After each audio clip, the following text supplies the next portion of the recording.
Hi there. So I've been over on TikTok sharing some clips from recap sessions that I've been having with some of my previous clients. And I wanted to do this just to give you guys a feel for what it's like to have a session with me going through your strengths.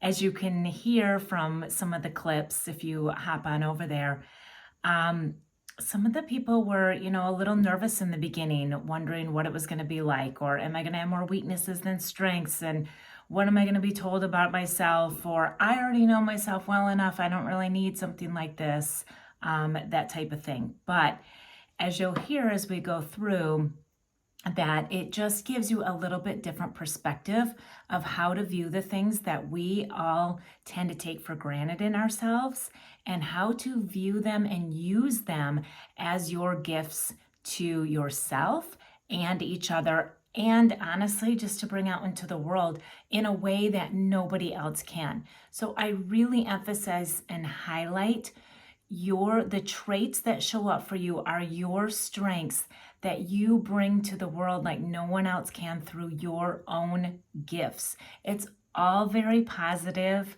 and it helps you just to have that nice, strong sense of who you are and how you do things best, so that when you do come across situations that are a bit challenging in life, as we all do, you will know how to dig in and lean in to who you are to help guide you through, instead of reverting into trying to be somebody that we think we're supposed to be or that other people want us to be in order to try to lead us through. And that's what creates stress and anxiety and chaos when we are troubled by something. So I try to help bring a sense of calm, confidence to be able to get through your daily life or even things that you're challenged by, relationships, to enjoy life and feel empowered every day. So hop on over to TikTok if you'd like to see those. But this video,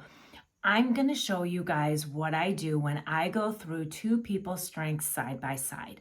This could be a couple, whether married or not. It could be a parent teenager, coworkers, any type of relationship dynamic that you want to understand better. Maybe you're feeling a lot of frustration. You're not feeling so respected. You wish there was more appreciation for yourself, or even, both ways. Maybe you realize that somebody else drives you crazy and you kind of let them know that a lot, and you'd rather have this relationship be positive. So what I do is I take the results from the Clifton Strengths Assessment, otherwise known as Strengths Finders. There's 34 traits that we all possess, and it ranks them in order of how you operate the best for yourself. Your order is going to be unlike anybody else's on the face of the earth.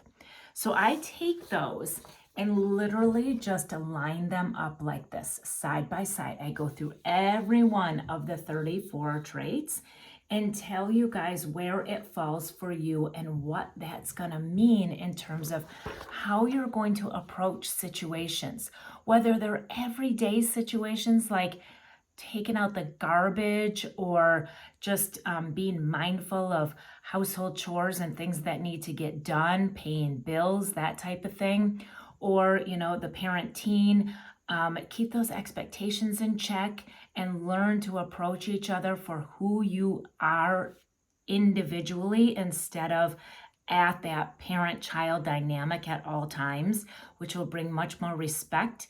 And that way you'll probably listen to each other a little bit more too, and take on board where the other one is coming from. So just to give you a quick example, I'm going to take the trait communication, right? We all communicate, okay? We all have that. We all experience it at some point in our days and every minute of every day for some of us. But it also, it depends on where it lands for you in terms of if it is something that you really shines for you and really represents the essence of who you are. You're a great storyteller. You love sharing things. You can't wait to, once it hits your mind, you got to get it out of your mouth. You just want to share through talking with people. Also nonverbal, you're quick to pick up on cues and things like that. So those people are, tend to be your chatty Cathys. When communication falls lower for somebody, it means, that obviously they're a little bit more quiet. They're more reserved on what they actually decide to tell people. They don't necessarily share every thought that comes to mind. And so sometimes it's hard to read somebody with a lower communication. So with like this couple, we're going to call them A and B. With communication, for A, it's 31, and B, it's 8. So this helps me tell them, okay, A is not going to necessarily jump right out of the gate and share things and will be more quiet. And B, you're going to want to talk more. And so what happens when you are somebody who wants to talk more? You expect the person that you're with to talk as well. And what happens when they don't? You get you get worried, right? You think, oh my gosh, what's wrong? What's wrong? How many times, if you have communication low, do you probably hear what's wrong? Because somebody who has it higher is like, I can't understand why you're not telling me things, why you don't talk to me, why you won't share stuff with me. It's just how they're wired. It's how they go about. They have other things in their top strengths that they do and will present that will form that connection with you. You can't expect somebody to use a trait at the same level that you do. And when we do, these expectations are what causes all kinds of trouble in relationships, no matter what the dynamic it is. So it's helpful for A and B to understand this about one another, see it on paper, not just be told after having, 8, 10, 12 sessions with a relationship counselor that, oh, this one's kind of quiet, so you're just going to have to start to deal with that's how they are. It's here. It's from the results of an assessment that's taken. This assessment is used worldwide across the board in boardrooms. It is so reliable. It is done by a positive psychologist. He's the one who created it with so much science backing it up. And I'm telling you, every client I've worked with so far has said, you hit the nail right on the head. This is spot on to me. And some of them that aren't quite sure, then we talk it through and it makes sense. It's just they're not seeing themselves that way, or they don't think of it as being a strength or something in their bottom. So for this communication with 31 and 8, you're going to have to be mindful in the way you go about things and what you expect from one another. Now, 31A can get really annoyed with B, maybe for talking so much too. So it's good. You don't want to change yourself. If you're B, you don't want to say, oh my gosh, this person has communication low. I can't talk as much. I've got to try to quiet myself and change so that I please them and I make them feel better. No way. That is not what this is about. This is not about changing yourself. This is about just understanding you and understanding the other person. So as somebody who has communication high, what you would do is just be a little bit more mindful of how often am I saying something? Do they need a little break right now? Should I wait and share this story later? Should I ask first? Hey, I've got this thing I want to talk to you about. Is right now a good time for you?